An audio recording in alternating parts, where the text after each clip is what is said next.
మన మానవ శరీరం సెల్స్ లేదా కణాలతో నిర్మించబడి ఉంటుందని మనకి తెలుసు. మనం ఎదగాలి అంటే కణాలు చాలా ముఖ్యం.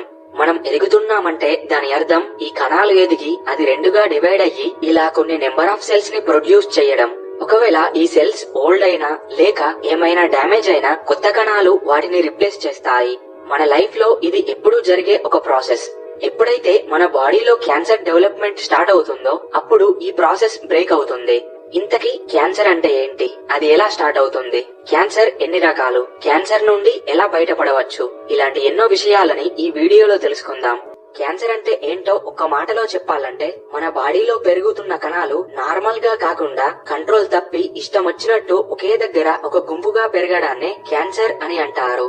అంటే ఇది ఒక కణజాల సమూహం అని చెప్పవచ్చు. ఇది మన శరీరంలో ఎలా స్టార్ట్ అవుతుందో ఎలా పెరుగుతుందో ఇప్పుడు తెలుసుకుందాం. మనం ముందుగా చెప్పుకున్నట్లు మనం ఎదగాలి అంటే మన సెల్స్ ఎదుగుతూ డివైడ్ అవుతూ ఓల్డ్ సెల్స్ లేదా డ్యామేజ్ అయిన సెల్స్ ని రిప్లేస్ చేసుకుంటూ ఉండాలి. కానీ ఈ డ్యామేజ్డ్ సెల్స్ కొన్ని కారణాల వల్ల చనిపోకుండా రిప్లేస్ కాకుండా సర్వైవ్ అవుతాయి. అప్పుడు అవసరం లేకున్నా కూడా కొత్త సెల్స్ ఫామ్ అవుతాయి.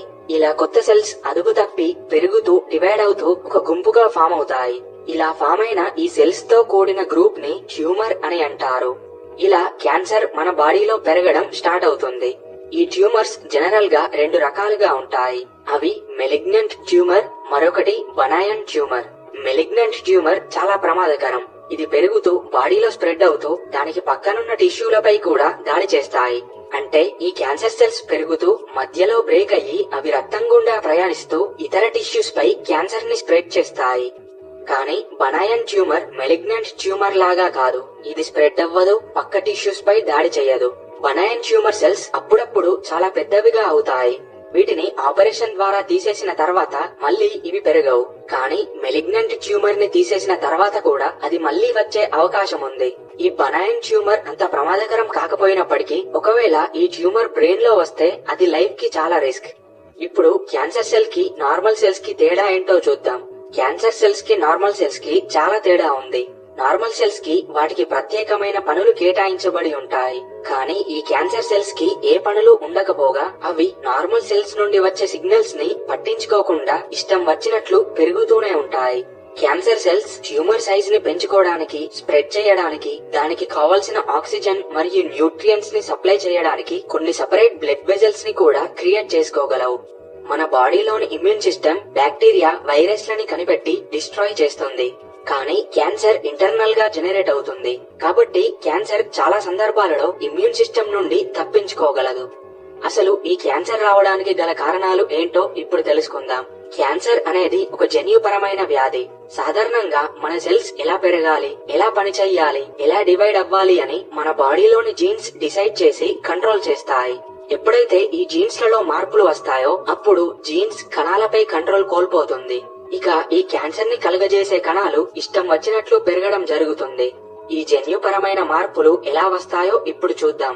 కొన్ని రకాల ఎన్విరాన్మెంట్స్ లలో మన బాడీ ఉండటం వలన మన బాడీ టిష్యూలోని డిఎన్ఏ దెబ్బతింటుంది. మనకి తెలుసు డిఎన్ఏ మన బాడీ అంతటా ఉంటుందని. Blood, skin, organs, muscles, teeth, bone ఇలా అన్నింటిలో డిఎన్ఏ ఉంటుంది. దీని అర్థం ఏంటంటే క్యాన్సర్ మన బాడీలో ఎక్కడైనా రావచ్చు. ఇలా మన బాడీలోని డిఎన్ఏ కొన్ని ఎన్విరాన్మెంట్స్ కి ఎక్స్పోజ్ అయినప్పుడు డిఎన్ఏ డ్యామేజ్ అవుతుంది. ఆ ఎన్విరాన్మెంట్ కండిషన్స్ ఏంటంటే సన్లైట్ నుండి వచ్చే అల్ట్రావైలెట్ రేడియేషన్ లో ఉండడం, ఎయిర్ పొల్యూషన్ లో ఉండడం, స్మోక్ చేయడం, టొబాకో తీసుకోవడం, ఆల్కహాల్ ని అతిగా తాగడం, హెల్తీ ఫుడ్ ని తీసుకోకపోవడం, డైలీ ఎక్సర్సైజ్ చేయకపోవడం, అంటే శరీరానికి ఎక్కువగా పని చెప్పకపోవడం, ఒబేసిటీ రావడం, ఇలా ఈ రీజన్స్ అన్నింటి ద్వారా క్యాన్సర్ వస్తుంది. అదే విధంగా ఏదైనా రేడియేషన్ కి గురి అవ్వడం, ఏదైనా కెమికల్స్ తీసుకోవడం మరియు టాక్సిక్ గ్యాసెస్ లో ఉండడం వలన కూడా క్యాన్సర్ వస్తుంది. క్యాన్సర్ వంశపారపర్యంగా కూడా వచ్చే అవకాశం ఉంది. క్యాన్సర్స్ ఎన్ని రకాలో ఇప్పుడు చూద్దాం. క్యాన్సర్ లో 100కి పైగా క్యాన్సర్ కి సంబంధించిన వ్యాధులున్నాయి. అయితే అందులో ఎక్కువగా వినిపించే పేరు కార్సినోమా క్యాన్సర్. ఎపిథేలియల్ సెల్స్ మన బాడీ అంతటా ఉంటాయి. ఈ ఎపిథేలియల్ సెల్స్ బాడీ యొక్క అవుట్ సైడ్ మరియు ఇన్సైడ్ పార్ట్స్ ని కవర్ చేస్తాయి. అయితే ఈ కార్సినోమా క్యాన్సర్ సెల్స్ ఎపిథేలియల్ సెల్స్ ద్వారా ఏర్పడతాయి. తర్వాత అడెనో కార్సినోమా క్యాన్సర్. ఇది కూడా ఎపిథేలియల్ సెల్స్ ద్వారా ఫామ్ అవుతుంది. మనకి ఎక్కువగా వినిపించే బ్రెస్ట్ క్యాన్సర్, కోలన్ క్యాన్సర్ అంటే పెద్ద ప్రేగులో వచ్చే క్యాన్సర్, మరియు బ్లాడర్ కింద ఉండే ప్రోస్టేట్ యొక్క క్యాన్సర్, ఇలా ఇవన్నీ అడెనో కార్సినోమాకి చెందినవే.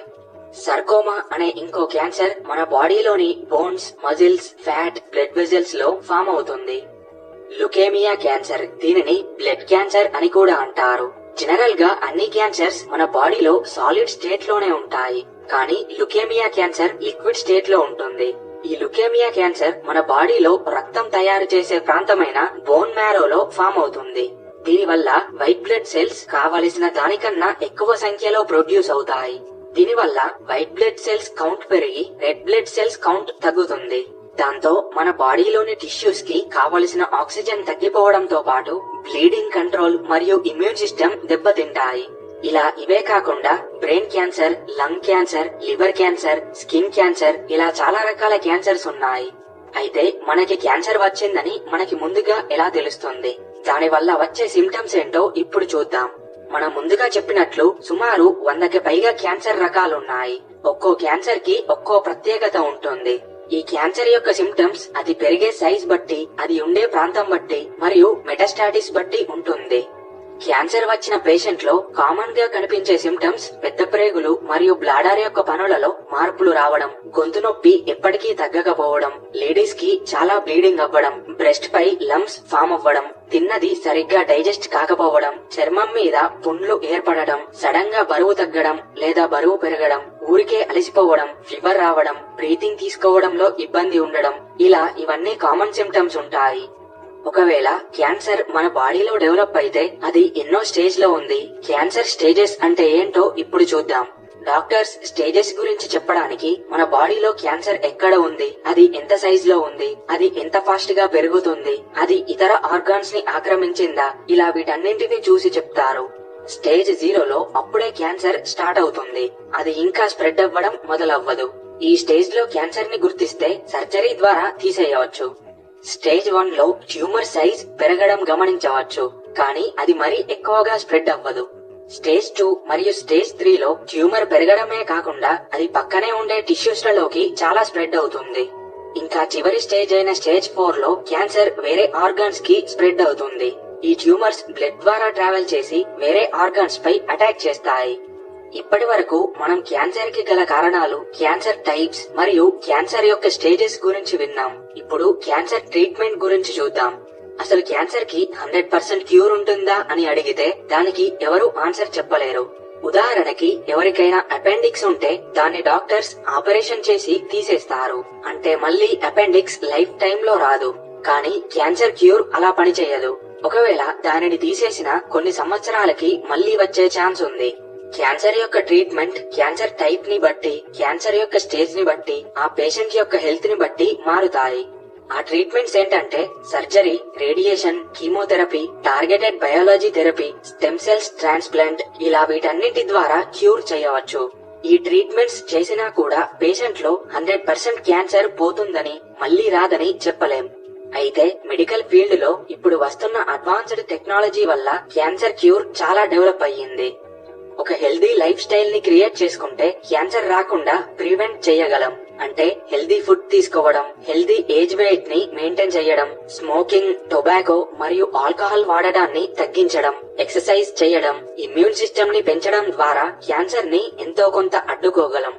ఓకే ఫ్రెండ్స్, ఇలాంటి మరెన్నో వీడియోస్ కోసం ఛానల్ కి సబ్స్క్రైబ్ అవ్వండి. Thanks for watching. జై హింద్.